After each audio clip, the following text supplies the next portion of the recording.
لیکن اتنی وعیدوں کے باوجود، اتنی باتیں سامنے آنے کے باوجود ہم دیکھتے ہیں ہم لوگ نمازوں کو بہت دھڑلے سے چھوڑتے ہیں۔ ہماری ہر دنیاوی چیزوں کا خمیازہ جس عبادت کو بھگتنا پڑتا ہے وہ نماز ہوتی ہے۔ اگر میری دکان پر کسٹمر زیادہ ہے تو جس چیز کو نقصان پہنچے گا وہ میرے تجارت کو نہیں، میری نماز کو، آج نماز چھوڑنا پڑیں گی اپنے کو۔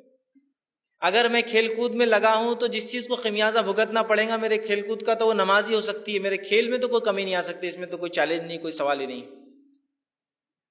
اگر میں تیار ہو کر کسی جگہ جاتا ہوں تو میں اس وجہ سے نماز نہیں پڑھتا ہوں اس لیے کہ وضو تھوڑی کر پاؤں گا۔ مرد ہے، اب بالوں کو ایسا کڑک کر لیا، ایسا کرن لگا کے آ گیا اس نے، تو اب وضو میں مسح کیسے کر سکیں گا؟ وہ تو پورا ختم ہو جائے گا۔ ایک عورت بیچاری گھنٹہ، 2 گھنٹے، 4 گھنٹے جو پارلر پر سچ کے آئی ہے، وضو کر کے اپنا میک اپ تو بگاڑ نہیں سکتی ہے۔ تو جس چیز کو ہمارے دکھاوے میں بھی خمیازہ بھگتنا ہے وہ میری نماز ہی ہے۔ نہیں، نماز کو جائیں گے تو بس پورے سیل پڑ جائیں گے، بال خراب ہو جائیں گے، میک اپ نکل جائے گا، وضو سے فلاں ہو سکتا ہے، نیچے بیٹھنے سے کپڑے یہ ہو سکتے ہیں۔ تو جس چیز کو بھگتنا ہے وہ نماز کو ہی بھگتنا ہے خمیازہ۔ اگر میرے گھر میں شادی بیاہ ہے تو جس چیز کو نقصان بھگتنا ہے میرے شادی بیاہ کا، جو چیز چھوٹیں گی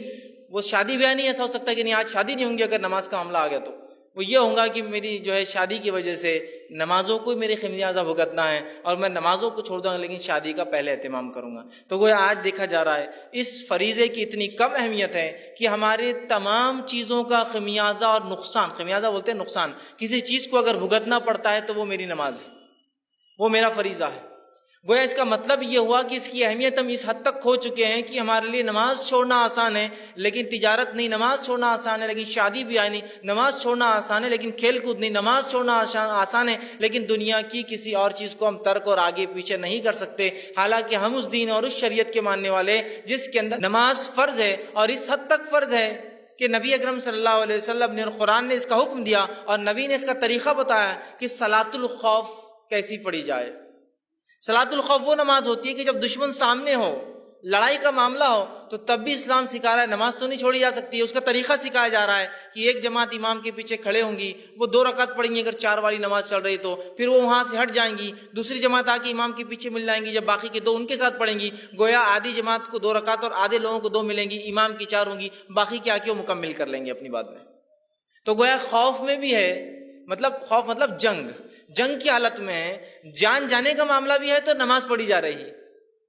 آپ سمجھ رہے؟ صلاۃ الخوف یہ جنگ میں پڑھی جانے والی نماز ہے، یہ دشمن کے اٹیک کا جب ڈر ہے جو انسان نماز پڑھتا ہے صلاۃ الخوف کہتے ہیں۔ تو گویا اسلام تو وہ دین ہے جس کے اندر اللہ کی عبادت، رب کی عبادت جو 5 وقت دن میں فرض ہے، جس کو نماز کہا جاتا ہے، وہ تو اگر میدان جنگ میں بھی ہو تو ادا کرنی ہے، رخصت اور چھٹی نہیں ہے۔ ہم اللہ رب العزت کو، اللہ ہم پہ رحم کرے، کیا جواب دیں گے جب ہم نے اپنے رسومات کے لیے، شادی بیاہ کے لیے، چھوٹی چھوٹی بیماریوں کے لیے، اپنی فیشن پرستی کے لیے، اپنی دکانداری کے لیے، حالانکہ رزق دینے والا اللہ ہے، پھر بھی ہم سوچتے شاید کسٹمر رزق دے کے جائیں گا ہم کو، تو ہم اللہ کو ناراض کرتے۔ چھوٹی چھوٹی تجارتوں کے لیے اور دنیا کے 2 کوڑی کے لیے جو ہم نے رب کے ذکر کو، جو سب سے افضل تھا، جس کو فرض قرار دیا گیا، اس کو ہم نے ایک معمولی عمل سمجھ کے چھوڑ دیا۔ اس کا مطلب یہ ہوا کہ ہم لوگ نماز کی اہمیت کو نہیں سمجھتے ہیں۔ اور جیسا کہ ہم دیکھتے ہیں فجر کی نماز سے لے کر اگر مغرب کی نماز دیکھی جائے تو دونوں کے فرق سے کم از کم اتنا اندازہ تو ہو جاتا ہے کہ مسلمانوں کی اکثر تعداد نماز